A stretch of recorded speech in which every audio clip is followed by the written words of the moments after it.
Alors bonjour à tous. Aujourd'hui, nous vivons des moments cruciaux. Au cours des 5 dernières années, nous avons mis en place collectivement différentes initiatives pour venir supporter les collectivités noires du Canada. On parle de près de 900 millions de dollars qui ont été mis en place en termes de ressources pour supporter directement des entrepreneurs issus des communautés noires et des organisations issues des communautés noires.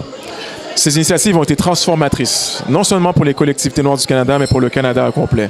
Donc, ce que nous désirons faire, c'est vraiment nous assurer que dans le contexte actuel où certaines des initiatives de support se terminent très bientôt, on va amener les décideurs à réinvestir dans les collectivités noires et de continuer ce travail d'impact qui a débuté il y a 5 ans.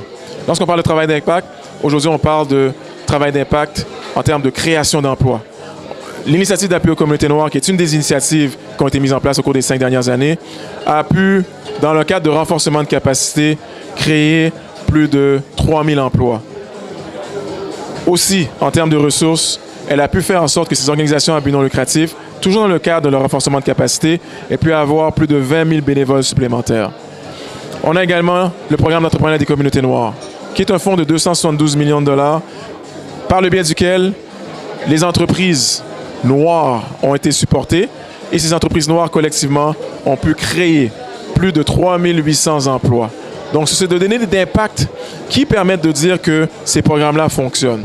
Donc, nous, ce qu'on veut s'assurer, c'est qu'on amène les décideurs à réinvestir dans ces initiatives-là qui ont démontré clairement de l'impact et de faire en sorte qu'on puisse poursuivre ce travail important de renforcement non seulement des initiatives noires relatives aux OBNL, mais des initiatives noires relatives aux projets et aux initiatives entrepreneuriales et de faire en sorte qu'à la fin de la journée, on puisse poursuivre ce travail d'impact. Donc, on a mis en place différents outils pour non seulement amener cette connaissance à la communauté de l'importance de ces initiatives-là, mais aussi de pouvoir les amener à se mobiliser.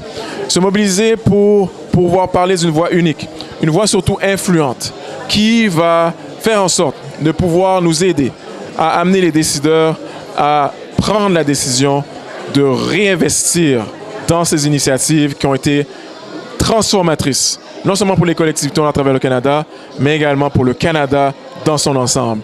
Donc, on a en place une lettre ouverte qui on fait circuler à travers le Canada qu'on va demander de signer. On a également une pétition. La pétition est extrêmement importante. Jusqu'à maintenant, on a plus de 1000 signatures. Notre objectif, c'est qu'à la fin du mois d'octobre, qu'on puisse avoir plus de 10 000 signatures pour qu'on puisse démontrer aux décideurs que la communauté est mobilisée et qu'elle trouve extrêmement importante les réinvestissements pour continuer ce travail d'impact pour supporter les collectivités noires.